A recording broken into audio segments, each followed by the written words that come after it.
कहानी। एक दिन जाना है। जीवन की अंतिम पुकार। गंगा किनारे बसा था एक छोटा सा गांव, प्रेमपुर। गांव में एक धनाढ्य व्यापारी रहता था। नाम था धनराज साहू।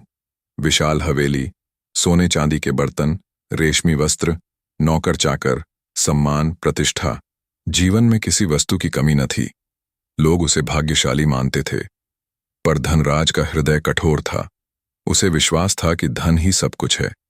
रिश्ते, भक्ति, साधना, ये सब उसे कमजोर लोगों की बातें लगती थीं। हवेली के सामने रोज एक बूढ़ा साधु बैठता, फटे कपड़े, हाथ में एक तारा, आंखों में गहरी शांति। वह धीमे स्वर में गाता, एक दिन जाना है इस माटी के महल से, नाम बिना कोई साथी ना चले। लोग रुककर सुनते, प्रणाम करते, पर धनराज कभी ध्यान न देता। उसे लगता, भिक्षुक है, खाली पेट पेट की आग बुझाने को भजन गाता है। एक दिन साधु स्वयं धनराज के द्वार पहुंचा। बेटा, साधु बोले, तेरा घर सोने का है, पर तेरी आत्मा भूखी है। धनराज हंसा, बाबा, आत्मा दिखती नहीं, भूख शरीर को लगती है। साधु ने शांत स्वर में कहा, जिस दिन शरीर मिट्टी बनेगा तब आत्मा की भूख समझेगा। धनराज ने उन्हें भिक्षा देकर विदा कर दिया, पर साधु की बात उसके कान में अटक गई। समय बीतता गया। धनराज के जीवन में एक एक कर परिवर्तन आने लगे। पहले उसकी मां बीमार पड़ी। धनराज ने बड़े वैद्य बुलाए, धन लुटाया, पर मां का शरीर धीरे धीरे साथ छोड़ने लगा। अंतिम समय मां ने कांपते हाथ से धनराज का हाथ पकड़ा और कहा, बेटा, धन सब यहीं रह जाएगा, राम नाम ही साथ जाएगा। और मां की आंखें बंद हो गईं। धनराज स्तब्ध खड़ा रहा। पहली बार मृत्यु को इतने पास से देखा।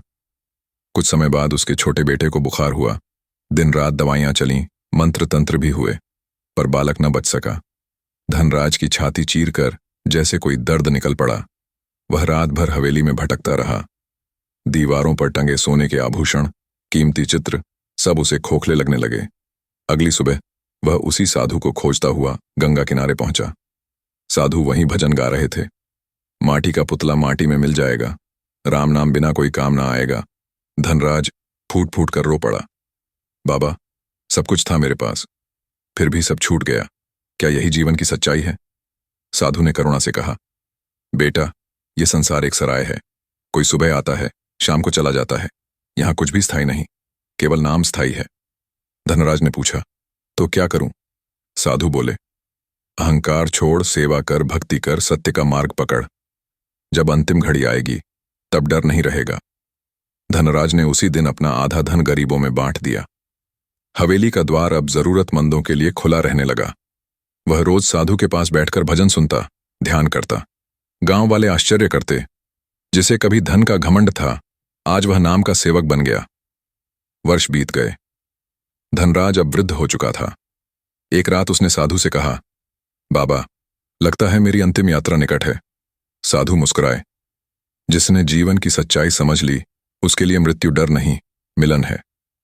अंतिम दिन धनराज गंगा किनारे लेट गया। होठों पर केवल एक नाम था, राम राम। सूर्य अस्त हो रहा था। हवेली, धन, रिश्ते सब पीछे छूट गए, पर चेहरे पर अद्भुत शांति थी। गांव वालों ने कहा, आज धनराज नहीं गया, आज एक आत्मा मुक्त हुई। और उसी क्षण हवा में वहीं स्वर गूंजा, एक दिन जाना है, सबको जाना है, नाम बिना कोई अपना नहीं है। कथा का संदेश, धन, रूप, रिश्ते, शरीर सब नश्वर हैं। सत्य, भक्ति और नाम, यही अंतिम सहारा है। जो जीवित रहते यह समझ ले, वही वास्तव में जीता है।